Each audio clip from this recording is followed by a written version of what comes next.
উনি যেদিন আসবেন সেদিন বাংলাদেশের বা রাজধানী ঢাকার যে কী অবস্থা হবে এটা নিয়ে আমরা এখন চিন্তায় আছি। তারেক রহমান সাহেব বাংলাদেশে ছিলেন গত 15 বছর ধরে, শারীরিকভাবে না, কিন্তু ওনার উপস্থিতি বাংলাদেশের মানুষ টের পেয়েছে।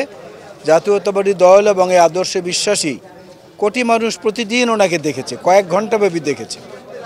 তো এর মধ্যে দিয়ে মানুষের সঙ্গে ওনার যে একাত্মতা, দলীয় নেতাকর্মীদের সঙ্গে যে একাত্মতা, সেখানে শূন্যতাটা হচ্ছে ওনাকে শারীরিকভাবে দেখার আগ্রহ।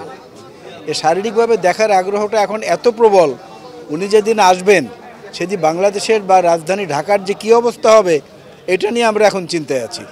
যে ওই সময় শৃঙ্খলা বজায় রাখা, কোনো রকমের অপ্রীতিকর কোনো কিছু নিজেদের মধ্যে না ঘটে এইটা খেয়াল রাখা, এসব বিষয় নিয়ে প্রচণ্ড একটা আবেগ উত্তেজনার সৃষ্টি তো হয়েছে নিঃসন্দেহে।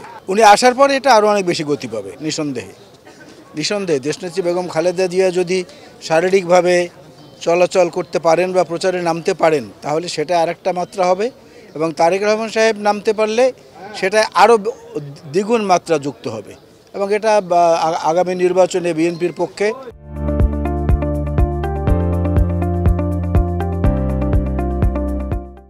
এবং সবার আগে বাংলাদেশ এই স্লোগানের পক্ষে যারা, তাদের মধ্যে একটা জাগরণ তৈরি করবে, নবজাগরণ, যে নিজেদের মধ্যে এই যে এত দিনের যন্ত্রণা, এত বছরের যন্ত্রণা, নির্যাতন, নিপীড়ন, গুম, কারাগার, বাড়িঘর ছাড়া, এই অবস্থার পরে যখন আবার সবাই পুনঃ একত্রিত হতে পেরেছে, সেখানটায় দল থেকে যাকে মনোনয়ন দেওয়া হবে তার সঙ্গে অন্যান্য প্রতিদ্বন্দ্বী প্রার্থী যারা থাকবেন তারা একত্রে কাজ করবে। এটা বাস্তবতাটা বুঝতে হবে যে বিএনপির মতো একটা এত বড় একটা মাটি কামড়ে থাকা রাজনৈতিক দল এবং জনপ্রিয়তা এত বড় একটা বড় দল, এ দলে 5 জন 10 জন 20 জন প্রার্থী যদি এক আসনে না থাকে তাহলে দলটার সৌন্দর্যই তো থাকে না, এ দলটার গাম্ভীর্যই তো থাকে না, সেটুকু থাকবে না।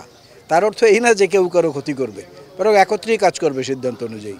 আমাদের সঙ্গে যুগপৎ আন্দোলনে যারা ছিলেন এবং আন্দোলনে ছিলেন না এমন যারা আছেন, তাদের সঙ্গেও কথাবার্তার একটা প্রক্রিয়া চলছে।